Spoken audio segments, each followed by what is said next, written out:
আসসালামু আলাইকুম রহমতুল্লাহ।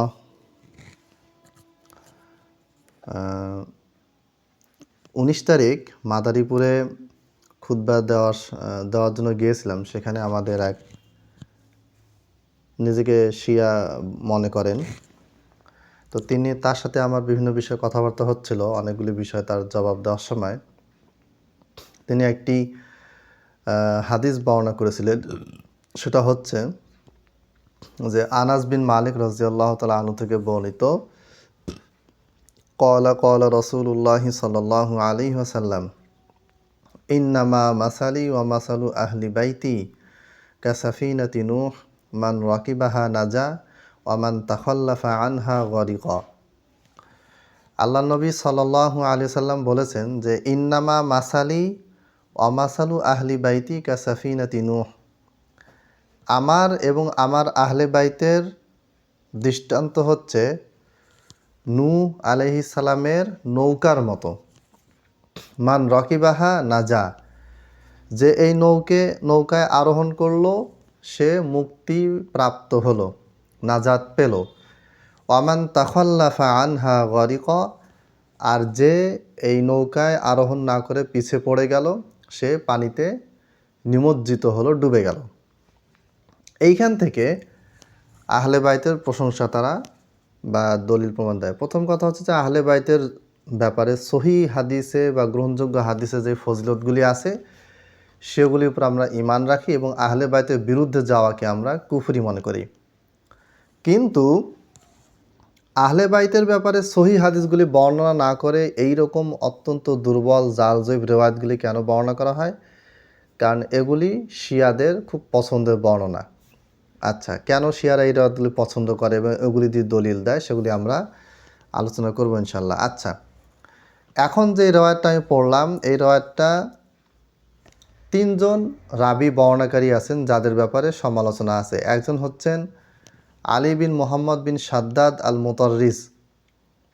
তার সম্পর্কে কোনো কিছুই জানা যায় না, ভালো না মন্দ। তার নামটা খতিব বাগদাদি রহিমাহুল্লাহ তিনি উল্লেখ করেছেন, কিন্তু লাম ইয়াজকুরিল খতিবু ফিহি জারহান ওয়ালা তা'দীলান। খতিব বাগদাদি রহিমাহুল্লাহ তার সম্পর্কে ভালো মন্দ কিছুই বলেন নাই, মানে কিছু জানা যায় না, মাজহুল রাবি। আরেকজন বর্ণনাকারীর নাম হচ্ছে আবু সুহাইল আল কতিঈ। এই আবু সুহাইল আল কতিঈ, তার সম্পর্কেও কিচ্ছু জানা যায় না, মাজহুল রাবি। আরেকজন রাবি হচ্ছেন আবান বিন আবি আইয়াস। আবান বিন আবি আইয়াস তিনি হচ্ছেন মাতরুক, পরিত্যক্ত, যে মিথ্যা হাদিস বানাতো। আহলে বাইতের ফজিলতে অনেক উল্টাপাল্টা হাদিস সে বানাতো নবী সাল্লাল্লাহু আলাইহি ওয়াসাল্লামের নাম দিয়ে। এইরকম আরেকটা রেওয়ায়াত পাওয়া যায় মুস্তাদরাক হাকিমে। এখানে ভাষাগুলি কাছাকাছি। সেখানে হচ্ছে আবু যার রাদিয়াল্লাহু তাআলা আনহু থেকে বর্ণিত। আগেরটা বললাম আনাস রাদিয়াল্লাহু তাআলা আনহু থেকে, আর এটা হচ্ছে আবু যার রাদিয়াল্লাহু তাআলা আনহু থেকে। সেটা হচ্ছেন আলা ইন্না মাসালা আহলি বাইতি ফিকুম মাসালু সাফিনাতি নূহ মিন কওমিহিম মান রাকিবাহা নাজা ওয়া মান তাখাল্লাফা আনহা গরিক।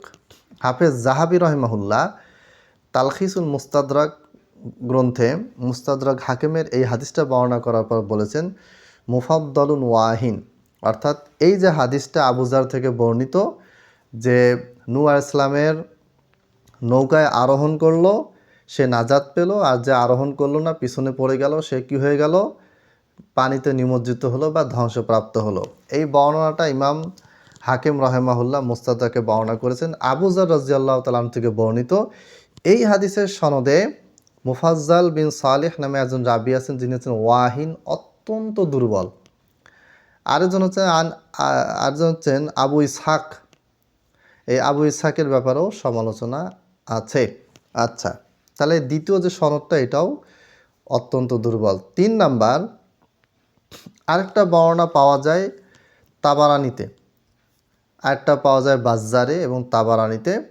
এই দুইজন রাবির ব্যাপারে ইমাম হায়সামি বলেছেন, মানে তাবারানিতে এবং মুসনাদুল বাজ্জারে যে আরেকটা রওয়ায়াত পাওয়া যায় এই সম্পর্কে, সেখানে হাসান বিন আবু জাফর এবং আবদুল্লাহ বিন দাহির নামে দুজন মাতরুক রাবি পাওয়া যায়, মানে বাতিল পরিত্যক্ত রাবি যাদের বর্ণনা কোনোভাবে গ্রহণযোগ্য নয়। এরপরে আরেকটা বর্ণনা আবদুল্লাহ বিন জুবাইর থেকে বর্ণিত, এটাও মুসনাদুল বাজ্জারে আছে, ঠিক আছে। সেখানে ইবনে লাহিয়া নামক একজন জয়ীফ রাবি আছে। আরেকটা বর্ণনা তাবারানীতে পাওয়া যায় আবু সাইদ খুদরি হতে, সেখানে আতিয়া আল আউফি নামে অত্যন্ত দুর্বল একজন রাবি আছেন। এরপরে আরেকটা বর্ণনা পাওয়া যায় মোহাম্মদ বিন হানাফিয়া হতে, যেটি আবু তুফাইল আমের বিন ওয়াসিলা সর্বশেষ মৃত্যুবরণকারী সাহাবি, তার থেকে বর্ণিত। সেখানেও কি আছে? মাজহুল রাবি আছে, যার সম্পর্কে জানা যায় না। তাহলে সবগুলি সনদের আমি সংক্ষিপ্ত তাহকিক করে দিলাম। আসল কথা হচ্ছে নূহ আলাইহিস সালামের নৌকা যেই রকম, আমার আহলেবাদ সেই রকম। তোমরা নূহ আলাইহিস সালামের নৌকায় আরোহণ, যারা নূহ আলাইহিস সালামের কওমের ভিতরে ওই সময় যখন প্লাবন হয়েছিল সেই সময় যারা নৌকা আরোহণ করেছিল তারা নাজাত পেয়েছে, যারা করে নাই তারা ধ্বংসপ্রাপ্ত হয়েছে।